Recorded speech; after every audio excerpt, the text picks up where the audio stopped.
Jungle. Audio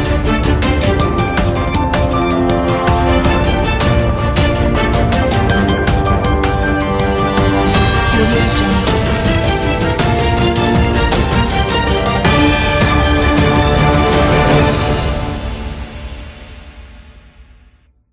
Odisha vigilance विभाग पक्षरु आज एक चढ़ाऊ खनि विभागर जड़े वरिष्ठ अधिकारी घरु 4 कोटी रु अधिक नगद टंका जबत होईछि।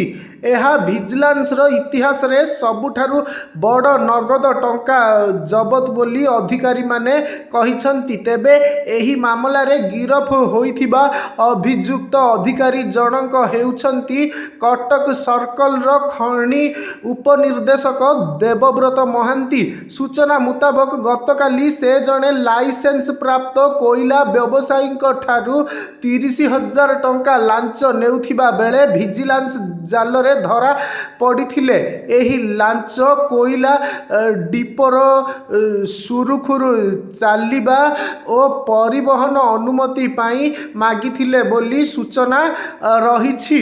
लांच नै धरा पड़िबा परे आज भोरु भिजिलांस टीम एककालीन अनेक स्थान रे चढ़ाऊ करिथिला। चढ़ाऊ होइथिबा स्थान गुड़िक मध्यरे भुवनेश्वर पटिया स्थित श्री विहार नेचर्स क्रेस्ट अपार्टमेंट भद्रक मठ साहि रे थिबा तांको पैतृक घर एवं कटक रे तांको ऑफिस चैम्बर आदि रहिथिला। तेबे सबुठु आश्चर्यर कथा हेउछि भुवनेश्वर स्थित फ्लैट रे तांको आलमीरा और ट्रॉली बैग भितरे थाक थाक होई रखा जाइथिबा नगद 4 कोटी रु अधिक टंका जबत होईछि।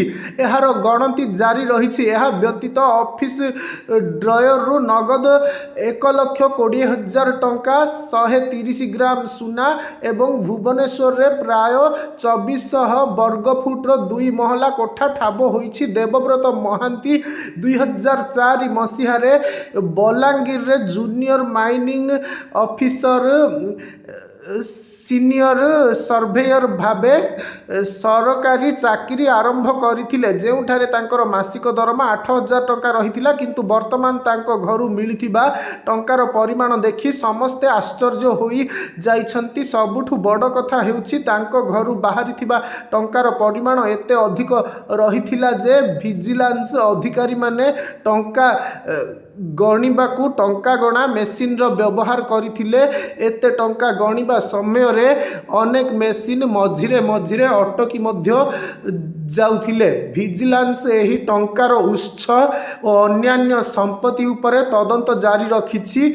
एही घटना राज्य रे भ्रष्टाचार विरोध रे एक बड़ सफलता बोली विभाग पक्षरु कुहा जाइछि। तेबे एहाठु अधिक आश्चर्यजनक हेउछि तांको बासभवन आगरे लगा जाइथिबा नाम फलक जेउथिरे से बीए एमए एलएलबी इंजीनियरिंग भली शिक्षागत योग्यता थिबा लेखिछंती। तेबे एहा पछर सत्यता कौन रहिछि ताहा समस्तंक मनर उत्सुकता वृद्धि पाइछि।